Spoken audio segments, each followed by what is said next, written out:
बेटी, कहीं तेरा मायका ना छूट जाए।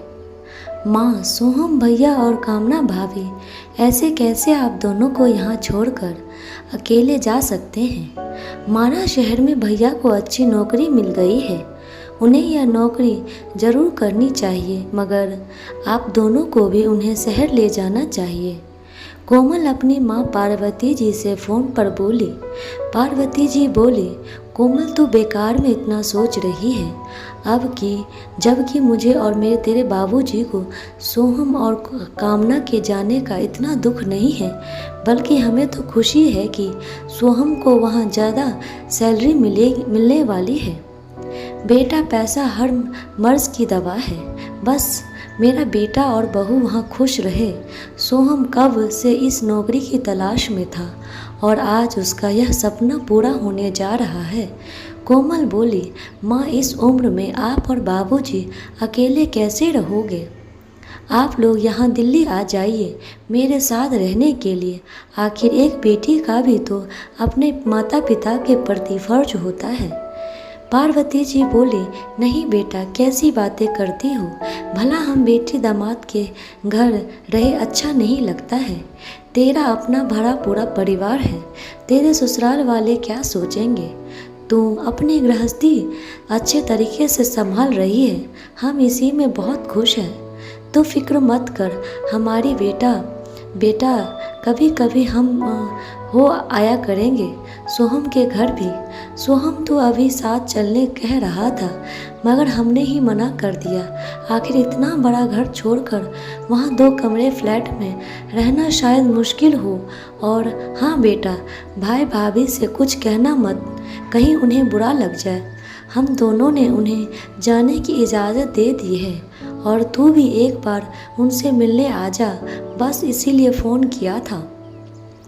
फ़ोन रखते हैं कोमल चिंता में पड़ गई, क्योंकि वह जानती माँ बाबूजी बेटी के साथ रहने तैयार नहीं होंगे और भाई और भाभी माँ बाबूजी को साथ ले नहीं जाएंगे।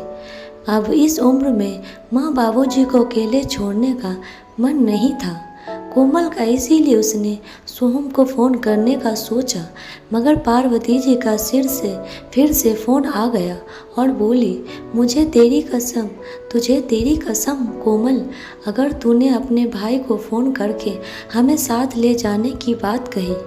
कोमल जानती थी सोहम ने माँ बाबूजी के साथ चलने नहीं कहा होगा। आखिर बचपन में जानती थी वह अपने भाई को और अपनी माँ को भी, मगर माँ ने अपनी कसम देकर आज भी रोक लिया था। कोमल को बचपन से सोहम की ढाल बनती आई थी।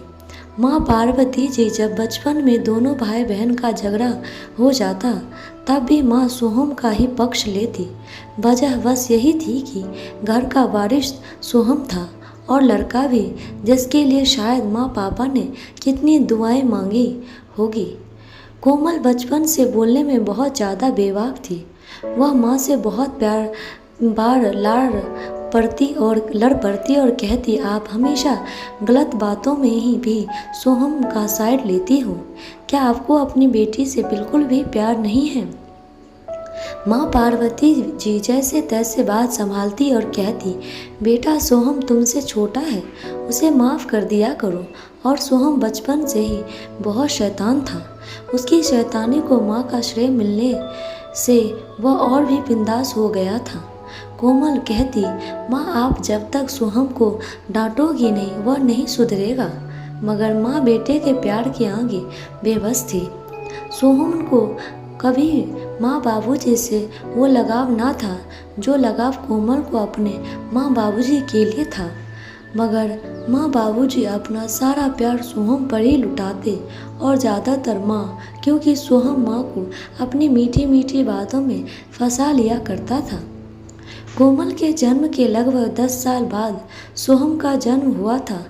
कोमल के बाद 2 बेटियों का जन्म हुआ था, जो पैदा होते ही भगवान को प्यारे हो गई। पूरी तरह से टूट चुके थे पार्वती जी और किशोर जी, और अपनी किस्मत को दोष देते कि शायद उनकी किस्मत में बेटे का सुख नहीं है। कोमल इतनी छोटी थी भी न थी कि समझ नहीं सकती थी। ऐसे में सोहम का जन्म होना पार्वती जी और किशोर जी के लिए चमत्कार से कम न था। कोमल ने देखा था जब सोहम का जन्म हुआ था कितने खुश दोनों थे और बोल रहे थे, घर का चिराग आ गया, हमारा नाम रोशन करने वाला आ गया। कोमल बहुत बड़ी तो नहीं थी मगर इतनी छोटी भी नहीं थी कि उसे इन बातों का मतलब समझ ना आए, और धीरे धीरे बदलते हालातों ने उसे सब कुछ समझा दिया। जब गलत बातों में भी सोहम को श्रेय मिलती, उसकी गलतियों को भी नज़रअंदाज किया जाता, तब सोहम के लिए पार्वती जी का अंधा प्यार साफ नज़र आता। सोहम ने जवानी में बहुत सी गलतियां करी जिसे माँ बाबूजी किसी तरह सबसे छुपाते, और जब कोमल माँ से लड़ पड़ती कि वे सोहम को ज़्यादा प्यार करती है, तब पार्वती जी कहती, बेटा तू तो एक दिन शादी कर अपने घर को चली जाएगी, फिर हम बूढ़ों को सहारा देने वाला तेरा भाई ही तो मेरे पास रहेगा।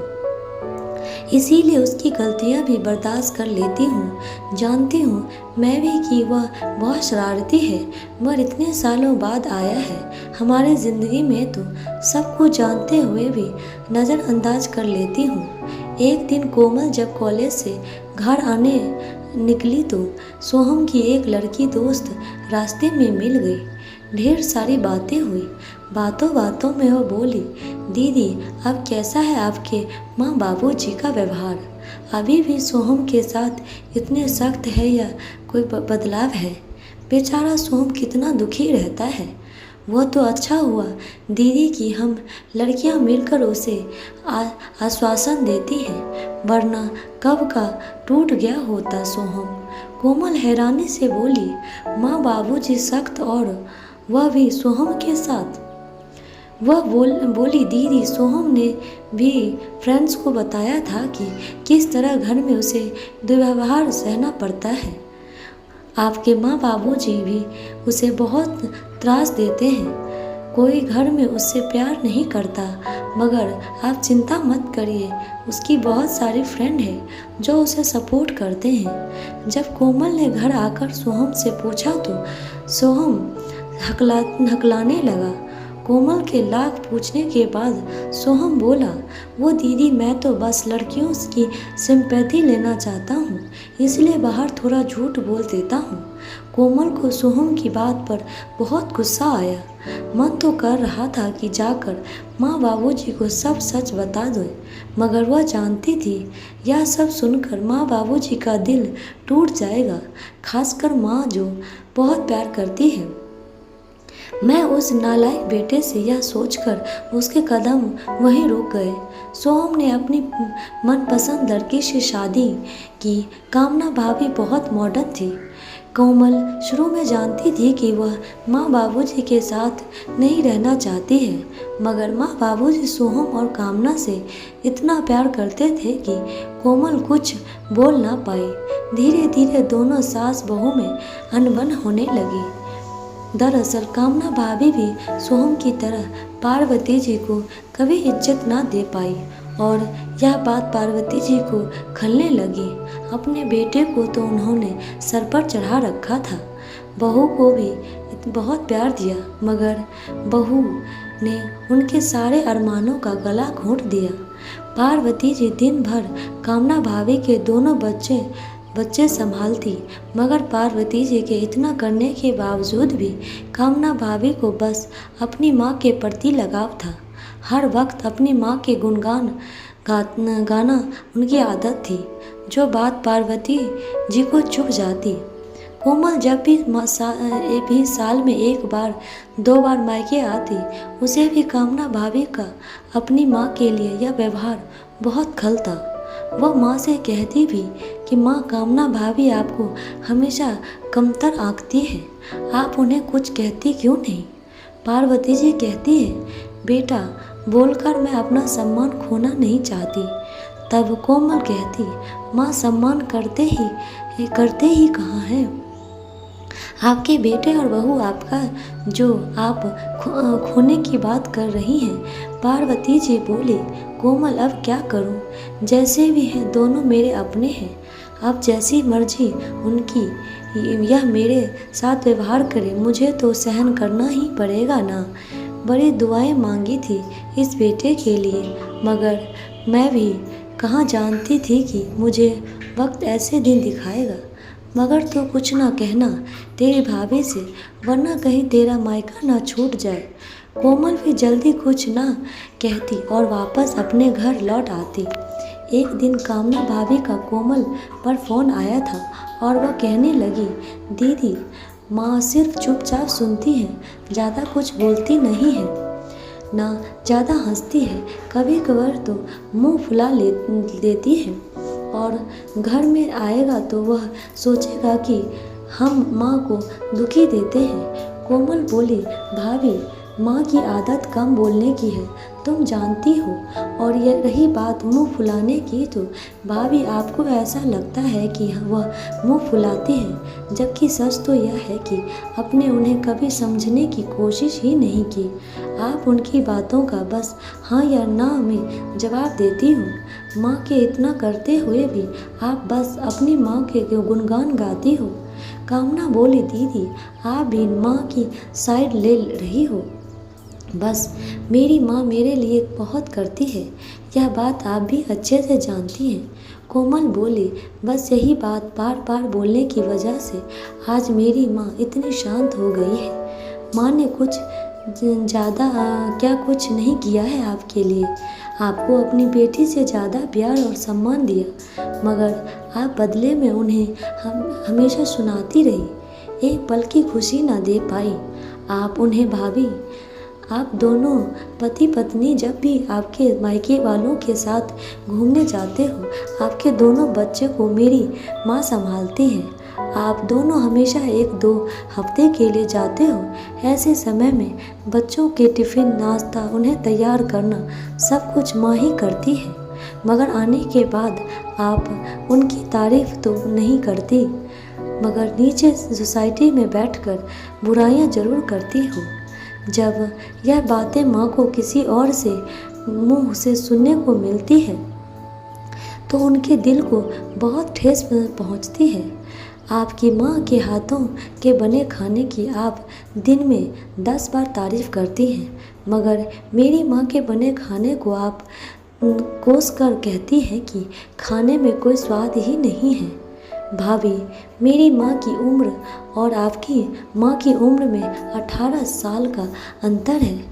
यह तो देखो, मेरी माँ अब बूढ़ी हो चुकी है, फिर भी रसोई में लगी रहती हैं ताकि आपको उनसे कोई शिकायत ना हो। आपकी माँ तरह तरह की नई वैरायटी वाला खाना बना लेती है क्योंकि वह जवान है, उन्हें यह सब आता है, मगर मेरी माँ भी तो पुरानी वैरायटी का खाना बहुत स्वादिष्ट बनाती है, जो आपको और अब तो भाई को भी पसंद नहीं आता है। आपकी माँ आपके बच्चों को कभी कभी अपने पास रखती है तो आप उनकी तारीफ़ों के पुल बांध देती हैं, मगर मेरी माँ आपके बच्चों पर जान निछावर करती है, यह आपको नहीं दिखाई देता है। भाभी, मेरी माँ और आपकी माँ से तुलना करना छोड़ दीजिए तो शायद आपकी ज़िंदगी आसान हो जाएगी। कामना बोली, दीदी अगर मेरी माँ की अच्छाइयों पर उंगलियाँ ही उठानी है तो आप कुछ ना बोले, उसी में आपका फ़ायदा है। कोमल बोली, भाभी उंगलियां उठाने की शुरुआत तो आपने करी है, मेरी ऐसी आदत नहीं, मैं कभी किसी की माँ के ऊपर उंगली उठा ही नहीं सकती, क्योंकि जिस तरह आप मातृत्व की छाँव में पली बड़ी हैं, उसी तरह मैं भी मेरी माँ के मातृत्व के पली बड़ी हूँ। कोई भी लड़की अपनी माँ के खिलाफ कुछ भी नहीं सुन सकती है, मैं भली भांति जानती हूँ, इसीलिए बेहतर होगा कि आपको अपनी सास के साथ भी तालमेल बिठाने की कोशिश करनी चाहिए। मैं जानती हूँ वह आपकी माँ की तरह मॉडर्न नहीं है, और ना ही उनकी तरह अंग्रेजी बोल सकती है, मगर वो भी एक माँ है। आपको उनकी उम्र का लिहाज कर उन्हें ऐसे पलट कर जवाब देना शोभा नहीं देता भाभी। और तब तो बिल्कुल भी नहीं जब वह आपको कभी टोकती नहीं। कामना भाभी को आज कोमल की बातों ने निरुत्तर कर दिया था। उस दिन से कामना ने कोमल से बातचीत करना बंद कर दिया था और बस एक ही जिद पकड़ ली थी कि अब उन्हें अलग रहना है। कमल ने तो सिर्फ कामना भाभी को अपनी माँ की तकलीफ से अवगत कराने की कोशिश की थी, मगर कामना बहुत चिढ़ गई थी। तब से पार्वती जी को कोमल से कह दिया था, कोमल तुम बचपन से बोलने में बहुत बेबाक हो, मगर हम सास बहू के बीच में मत पड़ा करो। हम हमारे घर का मामला संभाल लेंगे। माँ बेचारी नहीं चाहती थी कि कोमल को अपना भाभी की वजह से मायके आना बंद हो जाए। तब से कोमल मायके में कुछ नहीं बोलती थी और आज फिर माँ ने कोमल से चुप रहने कहा था और पार्वती जी बोली, एक बार सोहम के जाने से पहले उससे मिलने आ जा बेटा, ना जाने फिर तुम दोनों कब मिल पाओ। कोमल ने अपनी फ्लाइट की टिकट करवाई और भैया भाभी से मिलने आ पहुँचे। वैसे भी बहुत सालों बाद मायके आई थी। कोमल सोहम के कमरे में गई तो सोहम और कामना पैकिंग करते दिखाई दिए। कोमल बोली, माँ बाबूजी की खबर लेते रहना। तब कामना भाभी बोली, आप चिंता मत करो दीदी, माँ हम लोगों से इतना प्यार करती हैं कि रोज़ वही सामने से फ़ोन कर देगी। यह बात बिल्कुल सच कही थी उन्होंने। कोमल ने हर बार यह नोटिस किया कि माँ दिन में 2-3 बार फ़ोन सामने से ही कर देती। माँ ने कभी वहाँ से फ़ोन आने का इंतज़ार नहीं किया। सोहम को गए 3 साल हो चुके हैं। कोमल माँ बाबूजी को अपने पास ले आई है।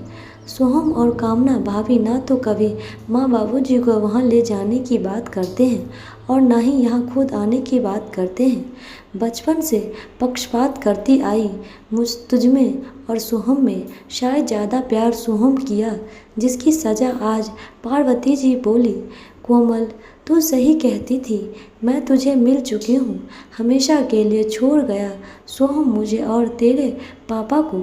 अगर तू ना होती तो ना जाने हमारा क्या होता। हम दोनों बूढ़ों में सोहम की आस भी छोड़ दी है। अब आज तूने साबित कर दिया कि बेटियां बेटों से कम नहीं होती हैं। दोस्तों, कभी कभी माता पिता का अपने बेटों को ज़रूरत से ज़्यादा प्यार देना अंधा प्यार बन जाता है। आंखें खुले तक बहुत देर हो जाती है। दोस्तों, आपको यह कहानी कैसी लगी? कृपया अपने कमेंट प्रतिक्रिया ज़रूर दें और मुझे सब्सक्राइब ज़रूर करें और लाइक शेयर सब्सक्राइब ज़रूर करें। धन्यवाद।